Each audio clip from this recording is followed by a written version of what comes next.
तो इन दोनों में अगर परिवहन देखा जाए तो कैसे होगा, वो सक्रिय परिवहन होगा, क्योंकि जीव द्रव्य में कम सांद्रता है और हमारे वैक्यूल में ज़्यादा सांद्रता है, और हमें स्टोर करनी है चीज़ें, इसलिए हम सारी चीज़ें कहाँ रखेंगे, वैक्यूल में रखेंगे। तो यहाँ से यहाँ लाने के लिए हमें सक्रिय परिवहन की ज़रूरत होगी।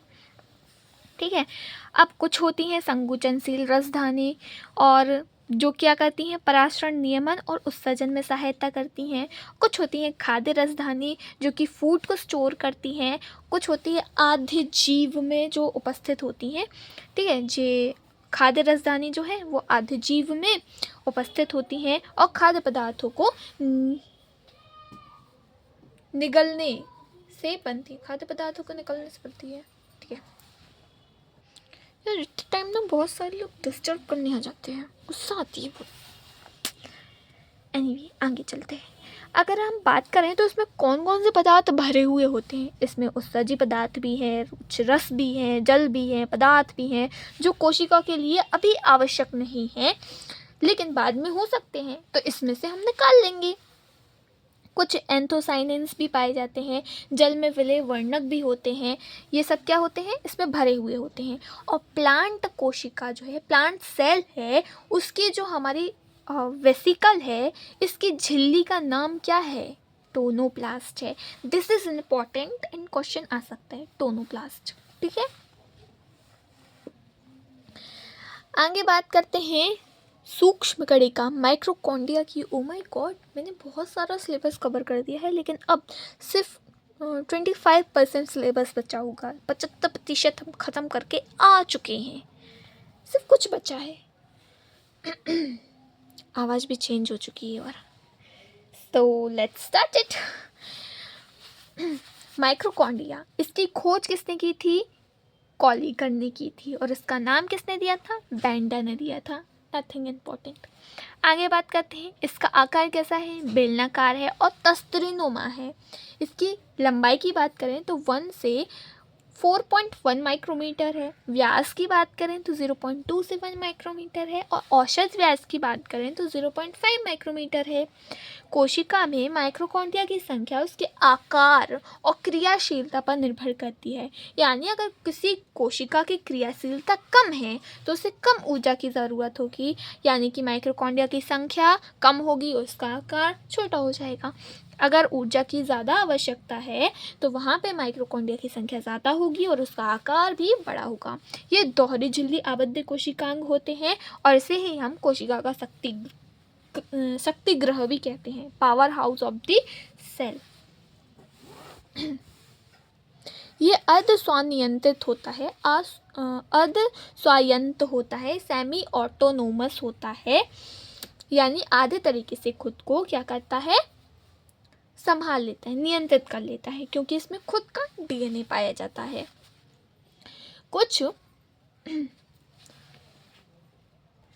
कुछ माइक्रोकॉन्ड्रियल प्रोटीन्स का कूट लेखन करने वाले जीन्स माइक्रोकॉन्ड्रिया के डीएनए में ही उपस्थित होते हैं, और शेष बचे हुए वो हमारे केंद्रक में उपस्थित होते हैं, इसलिए ये आधे तरीके से खुद को नियंत्रित कर लेता है। अगर हम बात करें जाएं कि सूत्रकणिका और जीवाणुओं में अगर कुछ समानता है तो वो क्या है, तो इसमें पोरेंस पाए जाते हैं, यानी परिवहन प्रोटीन्स पाए जाते हैं। वलयाकार डीएनए होता है और 17 राइबोसोम होते हैं।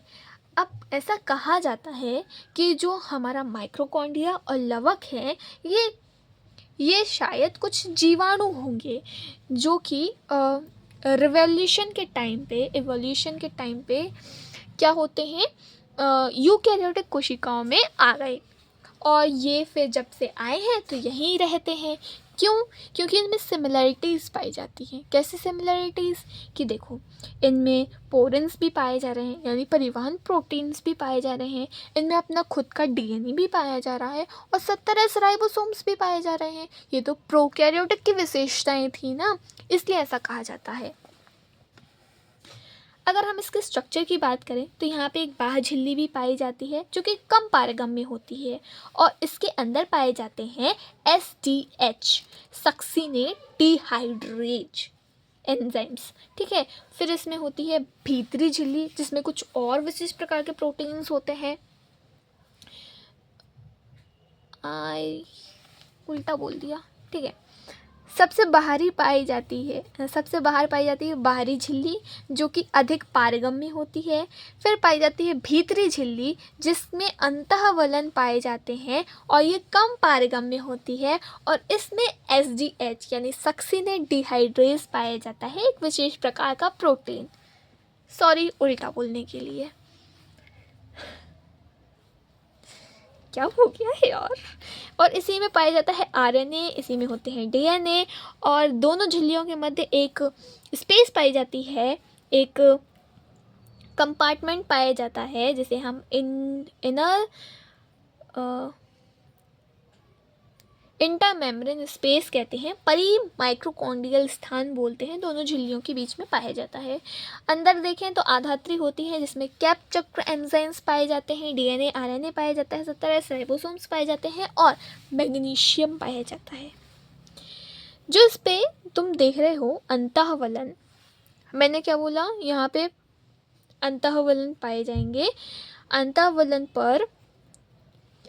क्यों है? विस्तारण के लिए, कोशिका झिल्ली का विस्तारण है जिससे ये अंतःवलन बने हैं। और इन अंतःवलन पर F0 F1 ऑक्सीसोम्स होते हैं जो कि मेनली क्या करते हैं, एनर्जी प्रोड्यूस करते हैं। ठीक है, ये उंगलीनुमा संरचना होती है। क्रिस्टी, ये भीतरी झिल्ली के अंतःवलन होते हैं, उंगलीनुमा संरचना होती है और ये सरफेस एरिया को बढ़ा देती है। सही बोला मैंने।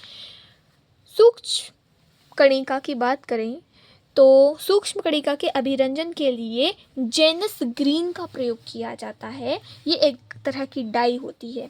ठीक है, सक्सिनेट डिहाइड्रेज को छोड़कर कैप्स चक्र के सभी अन्य एंजाइम माइक्रोकॉन्ड्रिया की आधात्री में उपस्थित होते हैं, जबकि सक्सिनेट डिहाइड्रेज जो हमारी माइक्रोकॉन्ड्रिया होती है उसकी भीतरी झिल्ली पर उपस्थित होते हैं।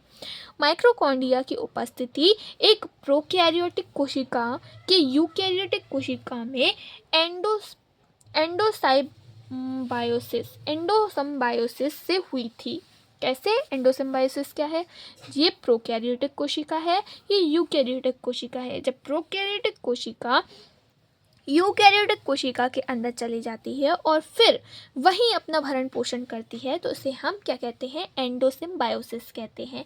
यानी कुछ परिस्थिति ऐसी बन गई थी कि उसे इस तरीके का मॉडिफिकेशन करना पड़ा। माइक्रोकॉन्ड्रिया का विभाजन विखंडन विधि द्वारा ही होता है, जैसे बाकी जीवाणुओं में होता है वैसे ही सेम। माइक्रोकॉन्ड्रिया की भीतरी झिल्ली पर अवयवी श्वसन का इलेक्ट्रॉन परिवहन तंत्र स्थित होता है। ठीक है, माइक्रोकॉन्ड्रिया जो है इसके मैट्रिक्स में प्रोटीन संश्लेषण के लिए आवश्यक एंजाइम्स उपस्थित होते हैं और इसका कार्य क्या होता है? श्वसन करने का, प्रकाश श्वसन करने का और जीव द्रव्य में वंशागति को स्थापित करने का। बात करते हैं लवक की। लवक क्या होते हैं? प्लास्टिड क्या होते हैं? ये पादप कोशिकाओं में तथा युगलिना में उपस्थित होते हैं। अगर हम बात करें, सभी प्रकार के लवक एक विशेष संरचना यानी प्रांक लवक से बनते हैं। यानी जितने भी लवक है वो इस प्रोप्लास्टिड से मिलकर बने हुए होते हैं। सभी प्रकार के प्लाज्मिड दो झिल्ली आबद्ध होते हैं, यानी द्विझिल्ली आबद्ध होते हैं।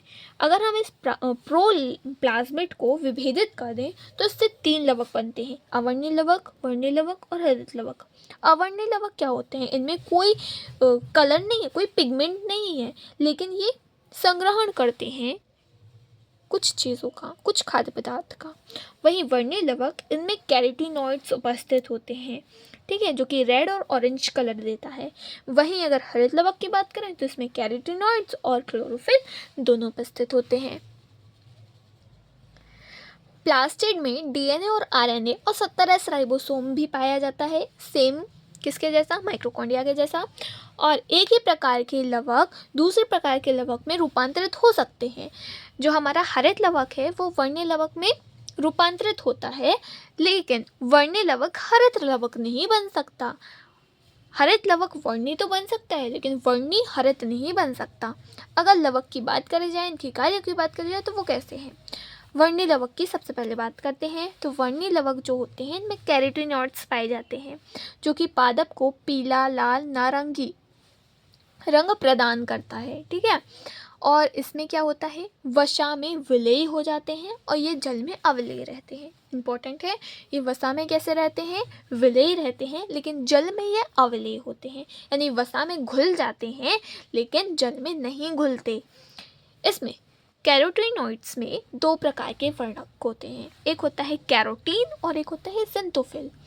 कैरोटीन भी 3 प्रकार के पाए जाते हैं, एक अल्फा कैरोटीन, एक गामा कैरोटीन और एक बीटा कैरोटीन। बीटा कैरोटीन जो है वो लाइकोसीन में पाया जाता है। और ज़िंथोफिल की बात करें तो इसमें फ्यूकोजेंथिन और जियाजेंथिन पाया जाता है।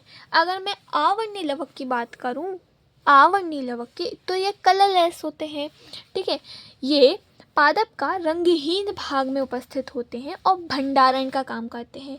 जैसे मंड लवक, ये स्टार्च को स्टोर करता है, जैसे आलू में। तेल लवक, ये तेल और वसा का भंडारण करता है। और प्रोटीन लवक, जो कि प्रोटीन को स्टोर करता है। जो हमारे प्रोटीन लवक होते हैं, इनकी परत, जहाँ भी ये प्रोटीन लवक पाए जा रहे हैं, तो उनकी परत में प्रोटीन जो होती है वो बहुत अधिक मात्रा में होती है। कभी आपने सुना है कि छिलकों में भी, अगर हम कोई कलरलेस छिलका देखें तो उनमें प्रोटीन बहुत अच्छी मात्रा में होता है, लेकिन मम्मी लोग क्या करती हैं, उसे छील के ना अलग कर देती हैं, कचड़े में फेंक देती हैं, पता नहीं क्यों। तो अगर ऐसी कोई चीज़ पता हो जिसमें भरपूर मात्रा में प्रोटीन हो तो कमेंट करके ज़रूर बताना। ठीक है, अब बात करते हैं हरित लवक की। हरित लवक तो होता है वो 2 झिल्ली आबद्ध होता है।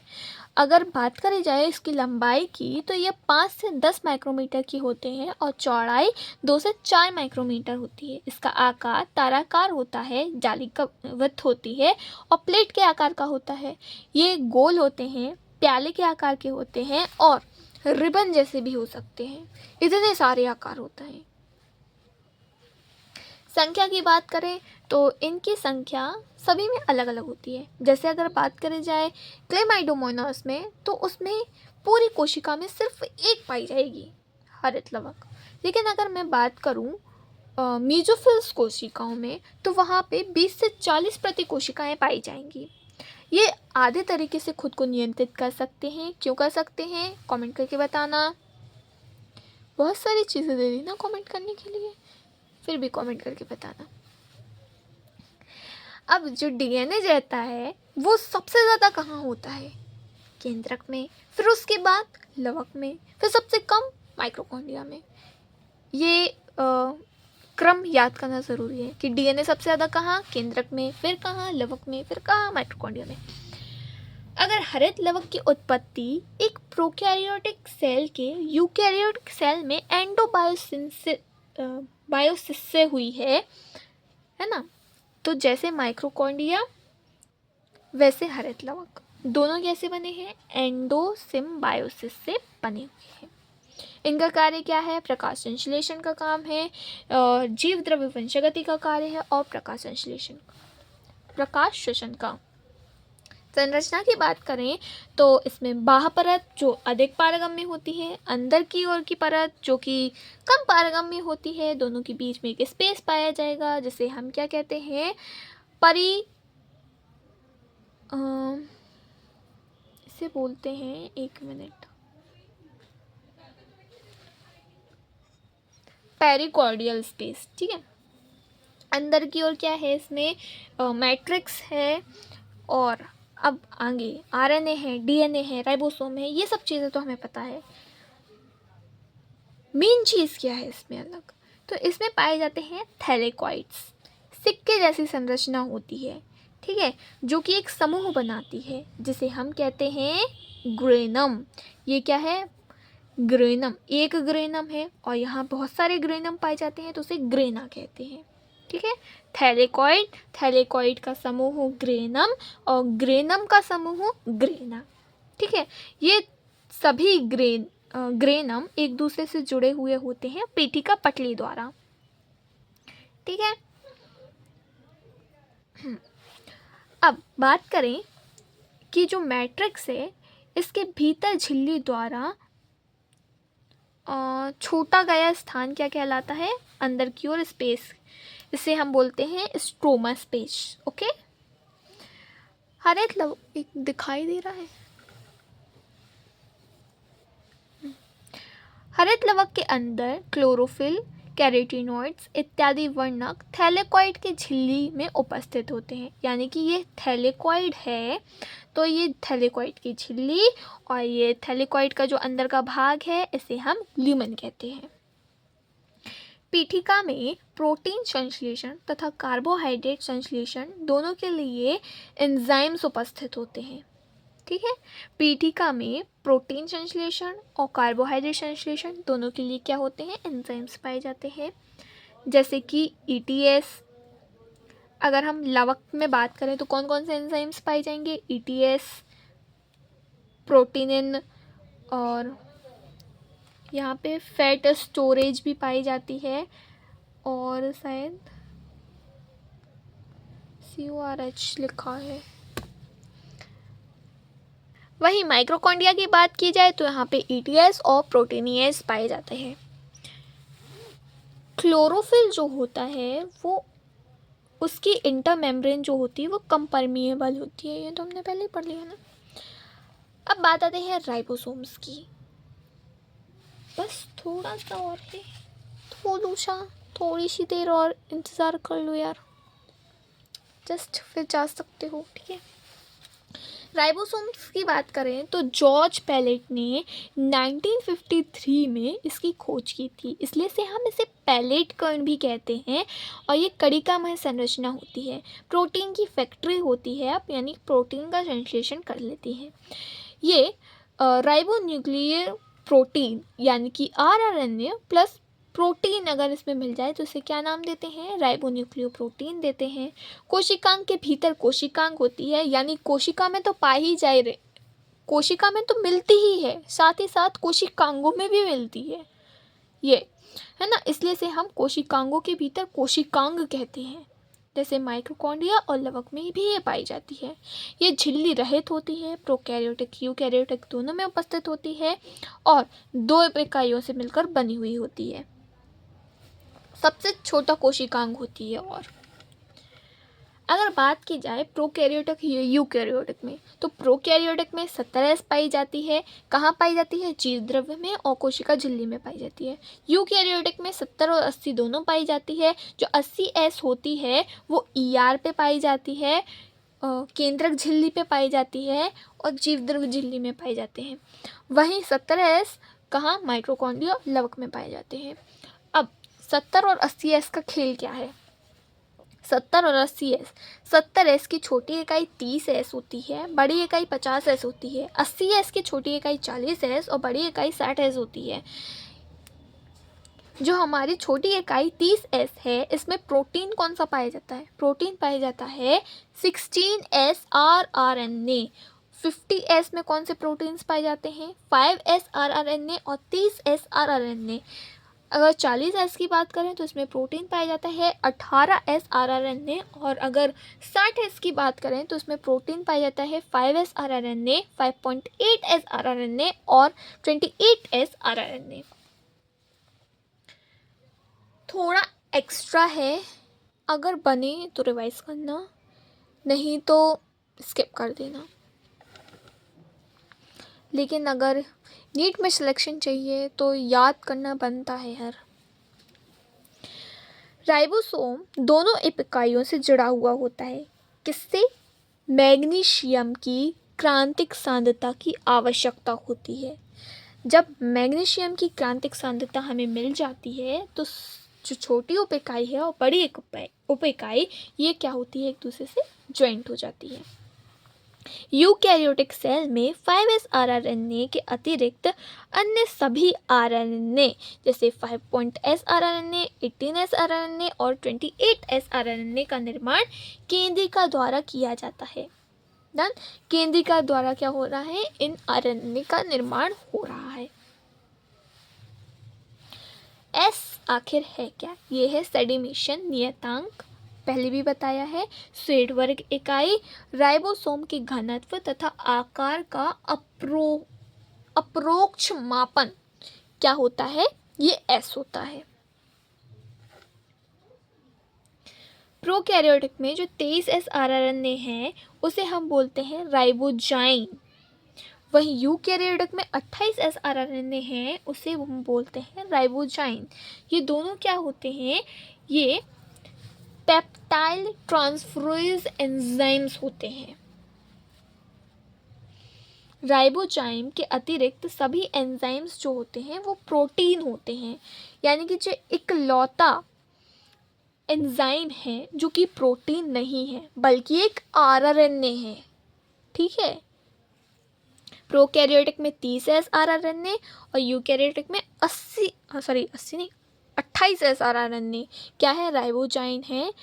ये क्या है, पेप्टाइल ट्रांसफरेज एंजाइम्स है, इकलौता एंजाइम्स जो कि प्रोटीन नहीं है बल्कि आरएनए है। फिर बात करते हैं कोशिका पंजर की, यानी कि साइटोपंजर की। ये क्या होते हैं, ये होते हैं जीव द्रव्य में प्रोटीन की बनी हुई विस्तृत जालिकावत संरचना होती है जो कि गति, यांत्रिक सहायता और कोशिका के आकार का निर्धारण करती है। इसके अवयव कौन कौन से हैं, सूक्ष्म नलिकाएं हैं, माइक्रोट्यूब्यूल्स जिनकी इकाई क्या है, ट्यूबुलिन प्रोटीन है। ठीक है, फिर है सूक्ष्म तंतु जिसे हम माइक्रोफिलामेंट्स कहते हैं, इसकी इकाई क्या है, एक्टिन व मायोसिन। फिर आते हैं इंटरमीडिएट फिलामेंट्स, इनमें होते हैं प्रोटीन्स जो कि केबल जैसी संरचना होती है, जिसका उदाहरण क्या है, लैमिनर फिलामेंट्स। सूक्ष्म नलिका ट्यूबुलिन प्रोटीन की बनी होती है। सूक्ष्म तंतु जो हैं वो एक्टिन और मायोसिन्स की इकाइयों से मिलकर बने हुए होते हैं। और फिर इंटरमीडिएट फिलामेंट्स जो होती हैं वो एक केबल जैसी संरचना होती है, जिसका उदाहरण है लैमिनल फिलामेंट्स। डन। अगर ब्लर हुआ हो तो उसके लिए आई एम रियली सॉरी, मैंने ध्यान नहीं दिया। तारक काय और तारक केंद्र की बात करते हैं, बस थोड़ा और। तो ये झिल्ली रहित कोशिकांग होते हैं। अगर तारक केंद्र की बात करें तो ये एक तारक केंद्र है। वहीं अगर 90 डिग्री पे मैं एक और तारक केंद्र रख लूँ तो ये तारक काय बन जाता है। और इसके अंदर जो ये मैट्रिक्स पाया जाता है इसे हम बोलते हैं अक्रिस्टलीय द्रव्य बोलते हैं। ठीक है, ये बैलगाड़ी के पहिए जैसी संरचना होती है, यानी कि कार्ट व्हील लाइक स्ट्रक्चर होती है, बेलनाकार होती है। हम किसकी बात कर रहे हैं, तारक केंद्र की बात कर रहे हैं। ये कार्ट व्हील लाइक स्ट्रक्चर होती है, बेलनाकार होती है, झिल्ली रहित होती है। और डुप्लीकेशन कब होता है, एस फेज में होता है। कोशिका चक्र के एस फेज में इसका डुप्लीकेशन होता है। आगे चल के और डिटेल में पढ़ेंगे हम नेक्स्ट चैप्टर में। तारक काय के 2 तारक केंद्र होते हैं जो कि एक दूसरे से लंबवत स्थित होते हैं। इनमें सूक्ष्म नलिकाओं की व्यवस्था जो होती है वो 9+0 होती है। तारक केंद्र को हब भी कहते हैं। तारक केंद्र के जो केंद्र होता है उसे हम हब कहते हैं, जो कि प्रोटीन का बना हुआ होता है, किंतु वहाँ पर सूक्ष्म नलिकाएं अनुपस्थित होती हैं, इसलिए तो इसकी व्यवस्था 9+0 है। इनका कार्य अगर देखें, तारक केंद्र का कार्य क्या है, तंतु स्पिंडल फाइबर का निर्माण करती हैं और सीलिया फ्लैजिला के आधारीय काय बेसल बॉडी का निर्माण यही करती हैं। स्ट्रक्चर देखी जाए तो कुछ इस तरीके से पाए जाते हैं। परिधि पर क्या पाई जाती है, ये परिधि है। यहाँ पर परिधीय सूक्ष्म नलिकाएं तीन के साथ यानी त्रिक पाई जाती हैं और 9 पाई जाती हैं, यानी हर जो नलिकाएं हैं वो त्रिक में पाई जा रही हैं। और ये टोटल कितनी है, 9 है। 1 2 3 4 5 6 7 8 9। ओके, प्रत्येक सूक्ष्म नलिका जो होती है वो 13 प्रोटोफिलामेंट से बनी हुई होती है। यानी कि अगर मैं एक यहाँ से नलिका निकालूं और उसका अध्ययन करूं तो उसमें 13 प्रोटोफिलामेंट्स पाए जाएंगे। सभी जो नलिकाएं होती हैं वो एक दूसरे से जुड़ी हुई होती हैं, एसी लिंकर कहते हैं इसे, यानी कि इंटर ट्रिपलेट ब्रिज। ट्रिपलेट क्यों? क्योंकि ये ट्रिपल ट्रिपल से जुड़ी हुई हैं, इसलिए इंटर ट्रिपलेट ब्रिज। अब हब से जुड़ी हुई होती हैं प्रत्येक जो अगर हम बात करें तो सभी नलिकाओं को हमने नाम दे दिया, A B C A B C A B C A B C, यानी कि A B C A B C A B C A B C, सभी को नाम दे दिया हमने। ठीक है, तो इसके जो ए होता है वो हब से जुड़ा हुआ होता है अरिये दंड द्वारा। ठीक है, अब हब क्या है? एक प्रकार का प्रोटीन है। सिंपल अगर समझे तो 13 प्रोटोफिलामेंट से एक सूक्ष्म नलिका बनती है। 3 सूक्ष्म नलिका मिलाकर एक त्रिक बनता है। 9 त्रिक का एक तारक केंद्र बनता है और 2 तारक केंद्र का एक तारक काय बनता है।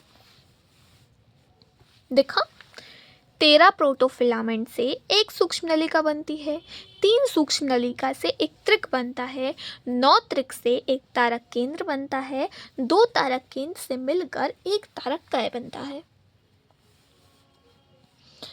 आगे बात की जाए पक्षमाभ या कशाभ की, तो इन दोनों की स्ट्रक्चर जो होती है वो सेम होती है। वहाँ त्रिक पाए जा रहे थे, यहाँ द्विक पाए जाएंगे। संरचना कैसी है? सीलिया और फ्लैजिला की संरचना समान होती है। कोशिका झिल्ली से घिरे हुए होते हैं। कोशिका झिल्ली का विस्तार होते हैं। मुख्य भाग क्या होता है? अक्षसूत्र, यानी अक्षसूत्र क्या होता है? इसका मुख्य भाग होता है।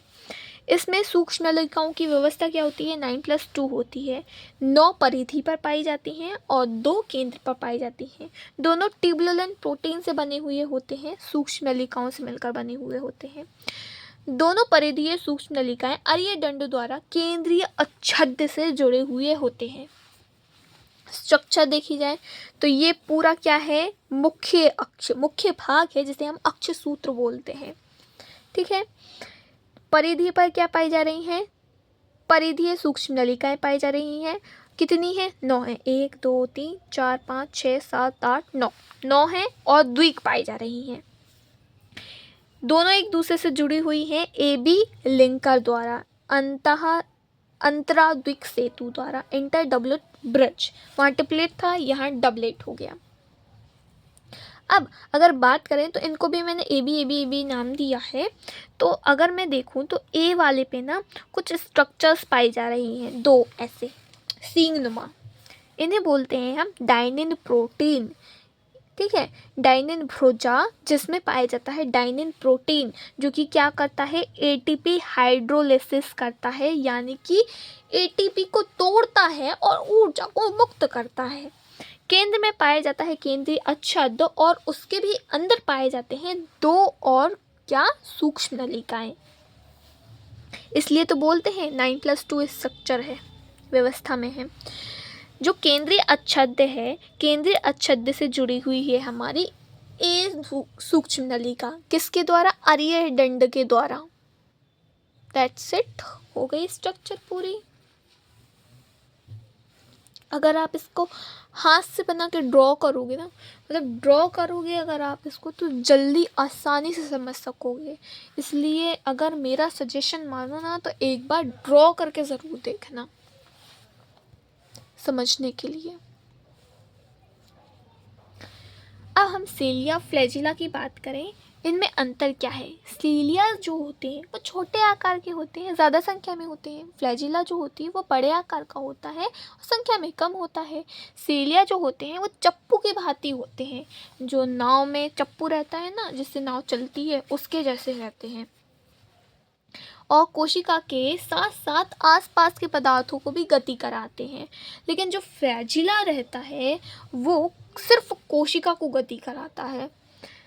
अगर मैं सीलिया की बात करूं, सीलिया प्रोकैरियोटिक्स में नहीं पाए जाते हैं, लेकिन यूकैरियोटिक्स में पाए जाते हैं।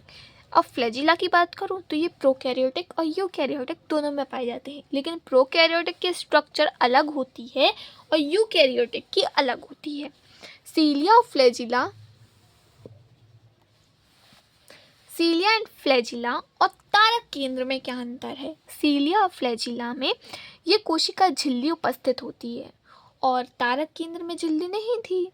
जो सीलिया फ्लैजिला की अरेंजमेंट है वो 9+2 है, वहीं तारक केंद्र की क्या थी? 9+0 अरेंजमेंट थी, 9 परिधि पर और 0 केंद्र में। वहीं फ्लैजिला में 2 क्या थी? केंद्र में भी थी। अगर मैं सीलिया फ्लैजिला की बात करूं तो वहाँ टोटल मिला के सूक्ष्म नलिकाओं की संख्या 20 थी। क्यों थी? क्योंकि वहाँ डबलेट पाया जा रहा था, डबल्स पाई जा रही थी सूक्ष्म नलिका। वहीं तारक केंद्र में 27 होती है क्योंकि वहाँ ट्रिपलेट पाया जाता है। इसके बाद हम आते हैं लास्ट टॉपिक केंद्रक पे। केंद्रक में ही गुणसूत्र को भी पढ़ेंगे, हम क्रोमैटिन्स को पढ़ेंगे, ठीक है। बट दैट इज एंड चल रहा है, बस 5%। ओके, अगर मैं न्यूक्लियस की बात करूं तो रॉबर्ट ब्राउन ने इसकी खोज की थी आर्किड पादप की मूल में, ठीक है। और केंद्रक का अध्ययन कैरियोलॉजी कहलाता है। ये द्विझिल्ली आबद्ध कोशिकांग होता है जो कि कोशिका को नियंत्रित करने का काम करता है, इसलिए इसे हम मास्टर सेल ऑर्गेनिज्म भी कहते हैं। हेमरलिंग ने एसिटाबुलेरिया पे काम किया था और उन्होंने बताया, हेमरलिंग ने फिर बताया कि ये आनुवंशिकी में सहायता करता है और कोशिका के कार्यों को नियंत्रित करता है। एसिटाबुलेरिया क्या है? ये 100 माइक्रोमीटर की लार्जेस्ट यूनिनल एल्गी है, यूनिसेल्युलर एल्गी है एसिटाबुलेरिया, ठीक है। अब कुछ एक केंद्र की ये कोशिकाएं भी होती हैं, यूनी न्यूक्लियोइड सेल्स होती है जिनमें केवल एक कोशिका में एक केंद्रक पाया जाता है। मोस्टली सेल्स ऐसी ही होती हैं। कुछ होती हैं बहुकोशिकीय कोशिकाएं, यानी एक कोशिका में एक से ज़्यादा केंद्रक पाए जाते हैं, मल्टी सेल्यूलर। तो इसमें पैरामीशियम और राइजोपस आ जाते हैं। कुछ होती हैं अकेंद्रकीय, यानी केंद्रक विहीन कोशिकाएं जिनमें केंद्रक ही नहीं पाए जाते, जैसे परिपक्व आरबीसी और चालनी नलिका। केंद्रक के मुख्यतः 4 भाग होते हैं। एक होती है कोशिका केंद्रक कला, एक होती है केंद्रक कला, केंद्रक द्रव्य, क्रोमैटिन और केंद्रिका। स्ट्रक्चर देखें तो सबसे बाहरी परत पाई जाती है, फिर भीतरी परत होती है। दोनों परत जो होती हैं कोशिका झिल्ली, सॉरी कोशिका नहीं, केंद्रक झिल्ली, केंद्रक आवरण और केंद्रक कला, ये क्या होती है? हमारी न्यूक्लियस एनवलप होती है जो कि जीव द्रव्य और केंद्रक द्रव्य के मध्य क्या करती है? उपस्थित होती है। केंद्रक द्रव्य और जीव द्रव्य दोनों के बीच में क्या उपस्थित है? ये केंद्रक झिल्ली उपस्थित है। इसमें कुछ पोर्स पाए जाते हैं जिन्हें हम केंद्रक छिद्र कहते हैं। ये दोनों केंद्रक झिल्लियों के आपस में संलयन से बनते हैं। अगर बात करी जाए केंद्रक द्रव्य और जीव द्रव्य के मध्य परिवहन, किसका परिवहन? आरएनए का, प्रोटीन का, इनका परिवहन में मदद करते हैं। और ये कौन सा परिवहन होता है? सक्रिय परिवहन होते हैं। यहाँ केंद्रिका भी पाई जाती है, न्यूक्लियोलस होती है। न्यूक्लियोलस ये राइबोसोम की फैक्ट्री होती है, गोलाकार होती है, झिल्ली रहित होती है, केंद्रक द्रव्य में सतत रूप से उपस्थित होती है, आरएनए का सक्रिय निर्माण करती हैं और जो कोशिकाएं प्रोटीन संश्लेषण में संलग्न होती हैं उनमें बड़ी केंद्रिका पाई जाती है। इसमें क्रोमैटिन्स धागे का जाल उपस्थित है, केंद्रक द्रव्य उपस्थित है और पेरिकेंद्रकीय अवकाश पेरी न्यूक्लियल स्पेस भी पाया जाता है और जिसका व्यास कितना होता है? 10 से 50 नैनोमीटर होता है। अब हम क्रोमैटिन्स की बात करें तो ये क्या होते हैं? ये अंतर अवस्था केंद्रक में पाई जाती है। अंतरावस्था में क्रोमैटिन्स पाए जाते हैं। ये आनुवंशिक पदार्थ होता है, धागे नुमा संरचना होती है जो कि क्रोमैटिन्स धागे का जाल बनाती है। क्रोमैटिन शब्द किसने दिया था? फ्लेमिंग ने दिया था। क्रोमैटिन में होता क्या क्या है? डीएनए, आरएनए, हिस्टोन और गैर हिस्टोन प्रोटीन्स इसमें पाए जाते हैं। अभिरंजन या क्षारीय अभिरंजन, एस्टा कार्मिनी में हमने इसको देखा था। अगर बात करें, अगर ये क्रोमेटिन धागे संलग्न हो जाएं, यानी कि बहुत ज्वाइंट हो जाएं, तो संलग्न होकर ये गुणसूत्र का निर्माण करते हैं। और गुणसूत्र शब्द किसने दिया था? वाल्डेयर ने दिया था। ये गुणसूत्र क्या होते हैं? गुणसूत्र के अध्ययन के लिए सर्वाधिक उपयुक्त अवस्था कौन सी होती है? मध्य अवस्था होती है। जब हम सेल डिवीज़न पढ़ेंगे ना, तो वहाँ पे और डिटेल में बताऊंगी। द्विगुणित मानव कोशिका में 46 गुणसूत्र होते हैं। इन 46 गुणसूत्र में लगभग 2.2 मीटर डीएनए वितरित रहता है। यानी एक कोशिका में 46 गुणसूत्र, और उस 46 गुणसूत्र को अगर हम जोड़ दें तो 2.2 मीटर डीएनए बनता है। यानी अगर हम अपनी सारी कोशिकाएं, यानी 30 ट्रिलियन जो कोशिकाएं हमारे अंदर हैं, उन सभी का गुणसूत्र अगर हम ज्वाइंट कर दें तो सोचो कितना लंबा होगा। कितना लंबा होगा ये तुम भी जानते हो, और कमेंट करके तुम बताओगे।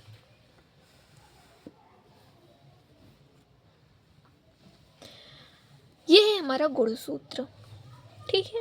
एक मध्य अवस्था में बैठा हुआ गुणसूत्र है ये, जिसमें 2 अर्ध गुणसूत्र, ये जो पाए जा रहा है यहाँ पे क्या, गुणसूत्र बिंदु, जिसे हम सेंट्रोमियर कहते हैं। ये सेंट्रोमियर क्या होता है? 2 अर्ध गुणसूत्र यहीं पर जुड़ते हैं, ठीक है। यहीं पर आके 2 अर्ध गुणसूत्र जुड़ते हैं, जिसे हम सेंट्रोमियर कहते हैं। ये प्राथमिक संकीर्णन क्षेत्र होता है।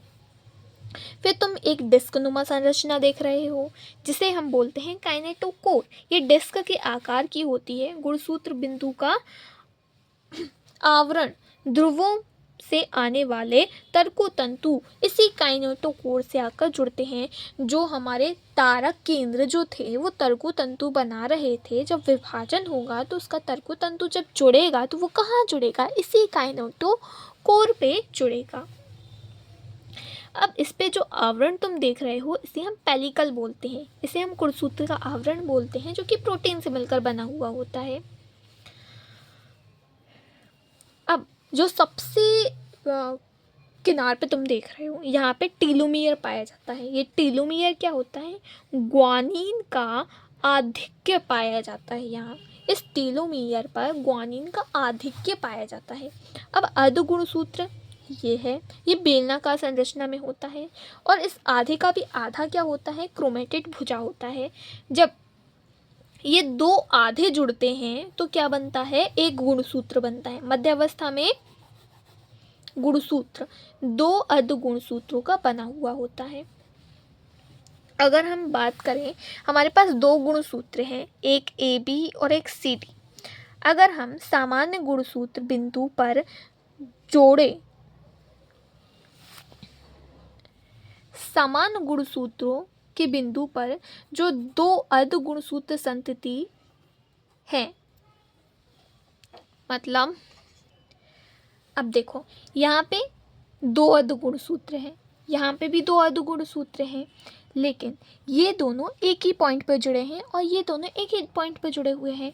यानी A और B जो हैं वो संतति गुणसूत्र हैं। C और D क्या है? वो भी संतति गुणसूत्र हैं। लेकिन AC, AD, BC या BD ये क्या है? असंतति गुणसूत्र होते हैं।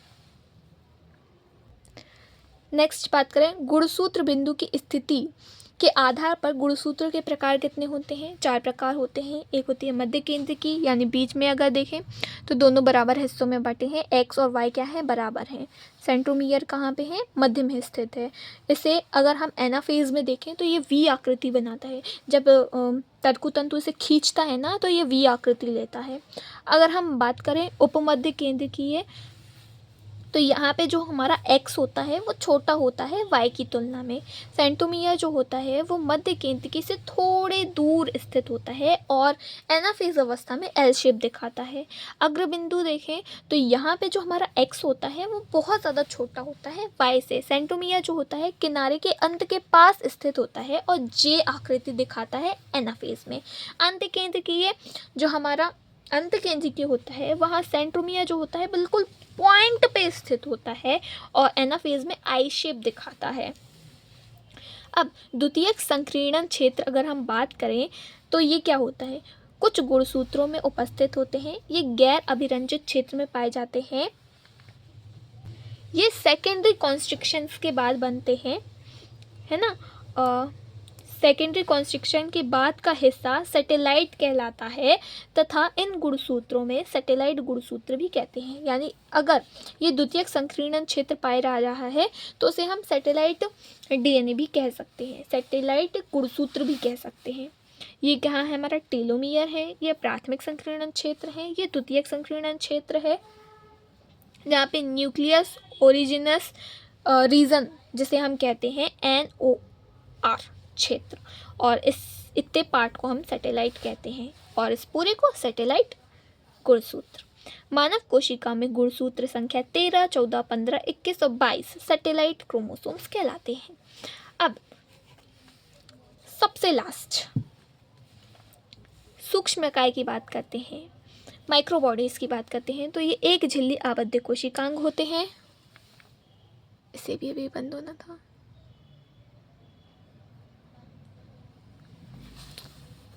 ठीक है, थोड़ा सा रह गया है, झेल लो। ये माइक्रोबॉडीज जो होते हैं क्या होते हैं, एक झिल्ली आबद्ध कोशिकांग होते हैं, पादप कोशिका और जंतु कोशिका दोनों में पाए जाते हैं। इनके प्रकार देखें तो ये स्पीरोसोम, पेरोक्सिसोम और ग्लाइऑक्सिसोम्स पाए जाते हैं। स्पीरोसोम्स केवल पादपों में पाए जाते हैं और लिपिड मेटाबॉलिज्म करते हैं। पेरोक्सिसोम्स जो होते हैं वो जंतु और पादप दोनों में पाए जाते हैं, प्रकाश श्वसन में सहायता करते हैं और पेरोक्साइड मेटाबॉलिज्म में काम करते हैं। H2O2 पेरोक्साइड्स कहलाते हैं, है ना। और ऐसे ही कुछ पेरोक्साइड्स भी हैं, विशेष प्रकार के एंजाइम्स होते हैं ये। ग्लाइऑक्सिसोम्स की बात करें तो ये स्पेशलाइज्ड पेरोक्सिसोम्स होते हैं जो कि केवल पादपों में पाए जाते हैं और ग्लाइऑक्सिलेट चक्र में सहायता करते हैं। अब हम बात करते हैं आर्म रेशो यानी कि भुजा अनुपात की। तो ये क्या होता है, जो हमने पढ़ा था भुजाएं, जिसे हमने X और Y नाम दिया था, तो छोटी भुजा को हमने P नाम दे दिया और बड़ी भुजा को हमने Q नाम दिया। जब हम इनका अनुपात निकालते हैं तो हम निकालते हैं कैसे, भुजा अनुपात Q/P, Q/P। यानी कि अगर हम बात करें आर्म रेशो तो सबसे ज़्यादा आर्म रेशो किसका होता है, मध्य केंद्रीय का, एक निकल के आता है, फिर उपकेंद्रीय का, फिर अग्रबिंदु का, ठीक है। तो आर्म रेशो बराबर कब होता है, जब P और Q क्या हो, बराबर हो। That's it. और इसी के साथ चैप्टर ख़त्म होता है। और देखा लास्ट, बिल्कुल लास्ट पहुंचने पर ही ये लाइट बंद हुई है, इसकी बैटरी ख़त्म हुई है, डिस्चार्ज हुई है। सो मिलते हैं नेक्स्ट चैप्टर में मैक्सिमम एनर्जी के साथ। सो ऐसे ही बने रहना मेरे चैनल पर। और इसके अलावा मेरा एक और चैनल है अभिप्रिया रेकवार के नाम से, तो उसे भी सब्सक्राइब करना मत भूलना और इसे तो कर ही देना क्योंकि ये इम्पोर्टेंट है। ओके, सो मिलते हैं नेक्स्ट वीडियो में। और हाँ, नोट्स अगर चाहिए हो तो मैं इसका जुगाड़ बनाती हूँ, अगर चाहिए हो तो कमेंट करना, PDF, नहीं तो नहीं दूँगी मैं, ठीक है। Bye bye.